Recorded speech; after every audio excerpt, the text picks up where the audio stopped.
Assalamualaikum warahmatullahi wabarakatuh. Untuk pembelajaran hari ini, Ibu menggunakan media pembelajaran biar kalian lebih paham ya.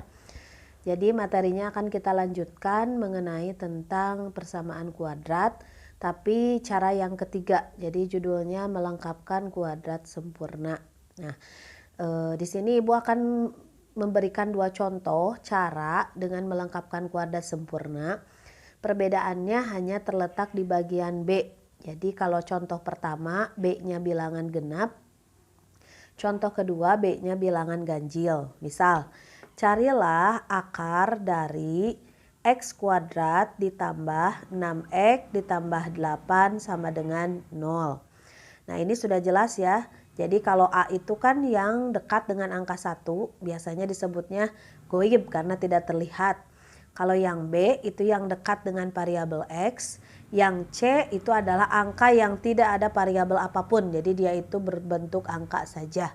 Nah, kita akan menyelesaikan soal ini. Jadi langkah pertamanya, tulis dulu soalnya, X kuadrat tambah 6X ditambah 8 sama dengan 0. Kemudian X kuadrat ditambah 6X, setiap nilai konstanta itu harus disimpan di bagian belakang. Jadi karena di sini positif 8, berarti kalau pindah ruas negatif 8. Kalau di sininya negatif, pindah ruas berarti jadi positif. Nah, langkah berikutnya kita tuliskan lagi X kuadrat ditambah 6X. Melengkapkan kuadrat sempurna itu ada rumus tersendiri. Jadi setiap ruas kiri dan ruas kanan ditambah B per 2. Untuk ruas kiri ditambah B per 2 dikuadratkan karena persamaan kuadrat.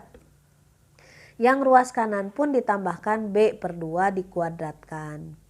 Tadi sudah jelas B-nya itu adalah angka 6. Berarti kita ganti B-nya. Maka X kuadrat ditambah 6X ditambah 6 karena B-nya 6 dibagi 2 kemudian dipangkatkan 2. Negatif 8 ditambah B-nya ganti lagi sesuai dengan yang di atas, berarti B-nya 6, 2-nya tulis lagi, pangkatnya pun ditulis. Maka X kuadrat ditambah 6X, 6 dibagi 2, pasti jawabannya 3 dipangkatkan 2. Kemudian negatif 8 ditambah 6 dibagi 2, maka jawabannya pasti 3 pangkat 2. Nah, dari ketiga angka ini kita akan merubah, namanya itu binomial Newton. Kita hanya melihat angka yang pangkatnya 2 saja. Berarti yang pangkatnya 2 itu kan X, yang pangkatnya 2 itu adalah 3. Maka X dengan plus 3. Pangkat 2-nya cukup ditulis sekali karena sama, pangkat 2. Negatif 8 ditambah 3 pangkat 2. Ayo berapa? 3 pangkat 2. Berarti 3-nya ada 2 ya. Berarti 3 kali 3. Maka jawabannya 9. Maka ini kita tuliskan lagi. X ditambah 3 pangkat 2 sama dengan kamu punya modal 9. Punya hutangnya 8. Berarti sisa modalnya 1. Maka X ditambah 3 sama dengan, kenapa di sini ada akar? Di matematika kalau menghilangkan pangkat 2 itu harus menggunakan akar. Makanya di sini ada akar 1. Jadi akar ini penghilangan pangkat 2. Nah, X ditambah 3 plus minus seperti biasa, seperti rumus ABC ada plus minus, akar 1. Jadi berapakah bilangan kalau dipangkatkan 2 hasilnya 1? Maka jawabannya 1. Berarti X sama dengan, pindahkan dulu, asalnya plus 3 pindah ruas, negatif 3. Tuliskan ini yang di belakang, plus minus 1. Kita pecah saja ya.